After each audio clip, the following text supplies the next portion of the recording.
नमस्कार, आज म हजुरहरूलाई कारोबार एपमा आफ्नो आम्दानी र खर्च कसरी राख्ने भन्ने देखाउन गइरहेको छु। र हाम्रो दैनिकीमा सानो खर्चहरू धेरै ठाउँमा भइरहेको हुन्छ, जस्तै तपाईँको फुडमा, ट्राभलमा, रिचार्जमा या अरू थुप्रै ठाउँमा। र आफ्नो पैसा केमा कति खर्च भइरहेको छ हजुरले रेकर्ड गर्नुभयो भने आफ्नो खर्च कम गर्न, व्यवस्थापन गर्न हजुरलाई एकदमै हेल्प हुन्छ। र यही कुरालाई हामीले ध्यान दिएर कारोबार एपमा आम्दानी र खर्चको रेकर्ड गर्ने फिचर हालेको छौँ। र त्यो चलाउनको लागि हजुरले यो एप खोलेपछि यो मेनुमा क्लिक गर्नुपर्ने हुन्छ। र मेनुमा हजुरले यहाँ आम्दानी र खर्च भन्ने बटन देख्नुहुन्छ, यहाँ क्लिक गर्नु होला। र यहाँ क्लिक गरिसकेपछि हजुरले यो पेज देख्न सक्नुहुन्छ।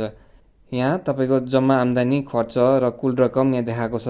र यहाँ तपाईँले आफ्नो मासिक, वार्षिक या दैनिक तरिकाले आफ्नो आम्दानी खर्च रेकर्ड राख्न सक्नुहुन्छ।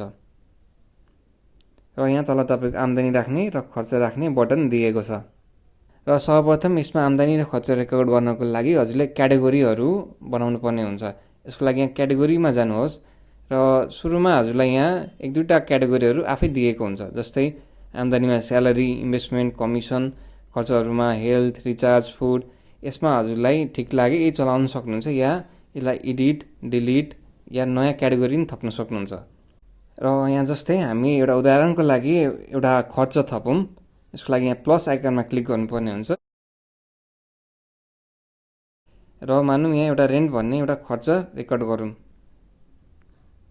रेकर्ड गरिसकेपछि यहाँ तपाईँले रेन्ट भन्ने एउटा देख्नुभयो। र यसै गरी अरू आम्दानी र खर्चको रेकर्ड पनि हजुरले राख्न सक्नुहुन्छ। र यो रेकर्ड भइसकेपछि हजुरले ब्याक गरेर यहाँको पेजमा हजुरले खर्च र आम्दानी हाल्न सक्नुहुन्छ। मानौँ यो महिना मैले रेन्ट भनेर यहाँ क्याटेगोरीमा खर्चमा राख्न सक्छु। र मानौँ यहाँ 2000 भन्ने राखेँ। र यो कारोबार क्यासमा भएको, चेकमा भएको या अनलाइन भएको सिलेक्ट गर्न सक्नुहुन्छ। र साथसाथै नोटमा म यहाँ अलि फ्ल्याट भनेर लेख्छु। र कुन मितिमा यो कारोबार भएको, खर्च भएको यहाँ सिलेक्ट गर्न सक्नुहुन्छ। र यो मैले यहाँ हाल्नुहोस्मा क्लिक गरेँ भने ठ्याक्कै यो मासिक भद्र महिनामा यति खर्च भयो भन्ने यहाँ देखाइन्छ। र मानौँ मैले आफ्नो स्यालेरी पाएँ, इन्कम पाएँ भने आम्दानीमा यहाँ क्याटेगोरी छान्नुहोस्मा आफ्नो स्यालेरी भनेर यहाँ लेख्न सक्छु। स्यालेरीमा जस्तै मानौँ 10,000 भनेर राखेँ भने र यहाँ इन्कम भनेर यहाँ केही नोटहरू हजुरले लेख्न सक्नुहुन्छ। र यहाँ लेखिसकेपछि जस्तै यो महिनामा हजुरको 10,000को आम्दानी भयो, 2,000 खर्च भयो, कुल रकम 8,000 छ भनेर यहाँ देखाइदिन्छ पनि। र यसरी नै तपाईँले यहाँ वार्षिक रूपमा पनि फिल्टर गर्न सक्नुहुन्छ। जस्तै यो 2079 भयो, 2078मा कति भयो, 2079मा कति भयो, 2080, यसरी नै भेरियस डेटमा फिल्टर गर्न सक्नुहुन्छ। र उदाहरणको लागि यहाँ अर्को खर्चको रेकर्ड हालौँ। खर्चमा जस्तै मानौँ यहाँ हाम्रो रिचार्जमा 150 हालौँ। र यो चाहिँ अनलाइन सेवाहरूको थ्रुबाट खर्च भयो भनेर यहाँ रेकर्ड गरौँ। र यहाँ देख्न सक्नुहुन्छ तपाईँको खर्च यहाँ अटोमेटिक आइदिन्छ।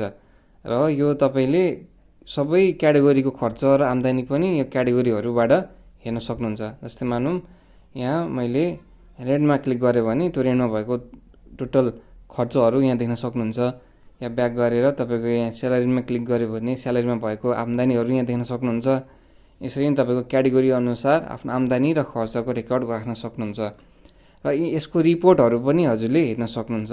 यसको लागि ब्याक गरेर यहाँ हजुरले रिपोर्टहरू हेर्नुहोस्मा जानुहोस्। र यहाँ अलिक तल स्क्रोल गर्नुभयो भने खर्चको विवरण, क्याटेगोरी अनुसारको खर्च, आम्दानीको विवरणहरू यसरी हेर्न सक्नुहुन्छ। यहाँभित्र जस्तै क्लिक गरौँ र यहाँ क्लिक गरिसकेपछि जस्तै यो महिनामा यति यति खर्च भयो, जम्मा खर्च यति अनि डेट अनुसारको पनि हजुरले रिपोर्ट निकाल्न सक्नुहुन्छ। र यहाँ क्याटेगोरी अनुसार फिल्टर पनि गर्न सक्नुहुन्छ। साथसाथै यहाँबाट यो रिपोर्ट डाउनलोड गरेर या प्रिन्ट पनि गर्न सक्नुहुन्छ। यसरी नै तपाईँको क्याटेगोरी अनुसार कहाँ के खर्च भयो भनेर सजिलै एउटै स्क्रिनमा यो रिपोर्टबाट हेर्न सक्नुहुन्छ। यसरी नै आफ्नो आम्दानीको पनि रिपोर्टहरू यहाँबाट हेर्न सक्नुहुन्छ। र यसरी नै कारोबार एपमा आम्दानी र खर्चको रेकर्ड राख्न सकिन्छ। र हामीले कारोबार एपको अरू फिचरको पनि भिडियोहरू बनाएको छौँ कसरी चलाउने भन्ने बारे। यसको लागि हजुरले हाम्रो युट्युब च्यानल हेर्न सक्नुहुन्छ। धन्यवाद।